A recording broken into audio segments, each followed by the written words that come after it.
Ole hyvä.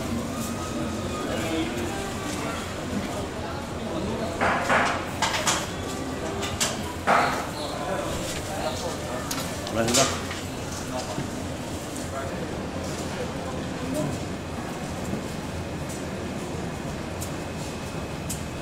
Onko tuossa nyt mitään järkeä? Mitä jos pääsekään läpi?